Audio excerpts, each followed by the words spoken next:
એક ભસ્માસુર નામનો રાક્ષસ હતો. આ શિવજી કેવા ભોળા છે. અને એણે તપ કર્યું, માંગ્યું, પ્રભુ હું જેના ઉપર હાથ મૂકું ને એ બધા બળીને ભસ્મ થઈ જવા જોઈએ. બોલો, અમુક અમુક તો માંગે કેવું માંગે. ભગવાન હું જેના ઉપર હાથ મૂકું ને બધા બળીને ભસ્મ થઈ જવા જોઈએ. શિવજી કહે એક કામ કર, તને કડું આપું છું. હાથમાં પહેરવાનું કંગન, કડું આપ્યું અને કહ્યું તું આ હાથમાં પહેરી રાખજે. એ હાથ જેમાં કંગન પહેર્યું હોય એ હાથ જેના ઉપર તું મૂકીશ એ બળીને ભસ્મીભૂત થઈ જશે. જા. અને પછી તો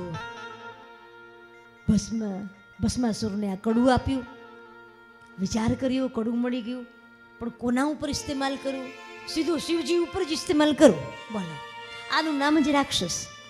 જે સારું કરે એનું જ ખરાબ કરે એનું નામ રાક્ષસ. રાક્ષસ એટલે મોટા મોટા શિંગડા હોય એવું, મોટી મોટી જીભ હોય, આટલી મોટી મોટી આમ આંખો હોય એવું હોય ના. જેનું સારું આપણે કરીએ એ આપણું સારું ન કરે, માનવાનું કે આ ભસ્માસુર. એટલે શું કર્યું? શિવજીને કે એ પ્રભુ ઉભા રહો, ઉભા રહો, ઉભા રહો. ભગવાન શિવજી ઉભા રહ્યા. શું છે ભાઈ, હવે શું જોઈએ? બોલે કશું નહીં, જરા ઇસ્તેમાલ તો કરી લો. શિવજી કહે ઇસ્તેમાલ શું કરવું છે? બોલે પ્રભુ જરા ઉભા તો રહો. અને પછી શિવજીને ઉભા રાખ્યા અને આમ કહીને આમ પેલું હાથ લાંબો કરીને શિવજીના ઉપર આમ કડું મૂકવા જાય. શિવજી ભાગ્યા. આ તો હમણાં મને બાળીને ભસ્મભૂત કરી દેશે. શિવજી આગળ ને પાછળ પેલો ભસ્માસુર, પ્રભુ ઉભા રહો, ઉભા રહો, મને ટ્રાય તો કરી લેવા દો please, I want to try. બોલે તારે બીજે જ્યાં ટ્રાય કરવી હોય ત્યાં કરજે, મારા ઉપર. તો બોલે હા પ્રભુ અહીંયા બીજું કોઈ હાજર છે નહીં. આગળ ભગવાન, પાછળ પેલો ભસ્માસુર હાફી ગયા. પછી તો પાર્વતીજી પણ સામા મળ્યા. પ્રભુ ક્યાં? બોલે કાંઈ નક્કી નહીં, આજે ક્યાં જાઓ? કેમ? તો બોલે આ ભસ્માસુર પાછળ થયો છે.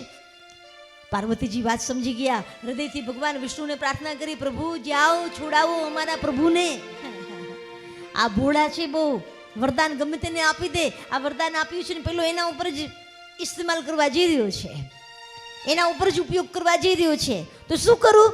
તો ભગવાન વિષ્ણુ આવ્યા, રસ્તો કાપ્યો. શિવજી એક બાજુ જતા રહ્યા છે, ભસ્માસુર આવી રહ્યો છે. અને ત્યારે વચમાં ભગવાન વિષ્ણુ ઉભા રહ્યા. એ ભસ્માસુર ક્યાં જાય છે? તો બોલે મને શિવજી આ કડું આપ્યું છે ને, તો આ કડું ખરેખર સાચું છે, ખોટું, ચમત્કારિક છે, પછી એમને આપી દીધું છે. આને મારે શિવજીના ઉપર મૂકવા જાઉં છું તો મને ખબર તો પડે કે સાચું છે કે ખોટું. ઓ તારા મનમાં એમ છે કે આ તું કડું જેના માથા ઉપર મૂકે બધા બળીને ભસ્મ થઈ જાય? તો બોલે હા પ્રભુ, તારો વેમ છે, વેમ તારો ભ્રમ છે. તો બોલે એ શિવજીએ તને આપી ભલે દીધું, પણ સાંભળ, આના માટે તો તારે એને સિદ્ધ કરવું પડે. તો બોલે કેવી રીતે સિદ્ધ થાય?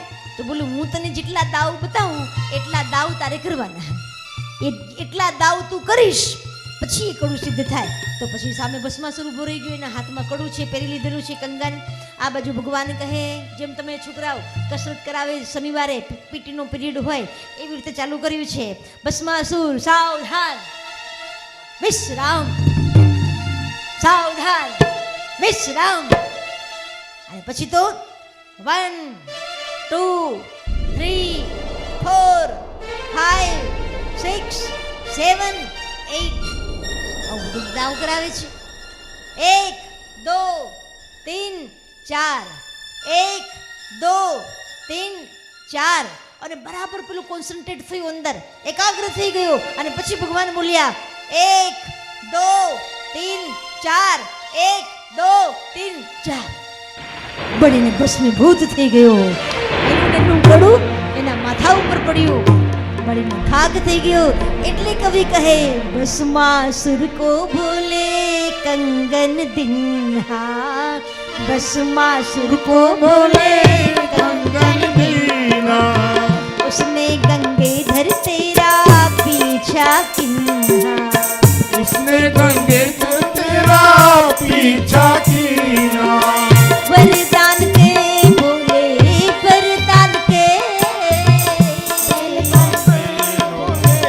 वरदान के वरदान के तुम आदिन हो जी बोले रखवाले मतवाले रखवाले मतवाले रखवाले बम बम भोले शंकर गले में नाग पहनकर के बम बम बम बाजे के बम बम भोले शंकर के बम बम भोले शंकर गले में नाग पहनकर के डम डम डमरू बाजे बोले बोले शंकर।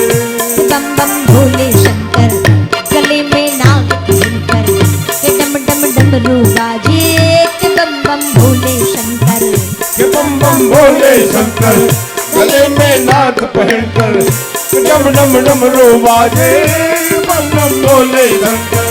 के बम बम भोले शंकर के बम बम भोले शंकर के बम बम भोले शंकर।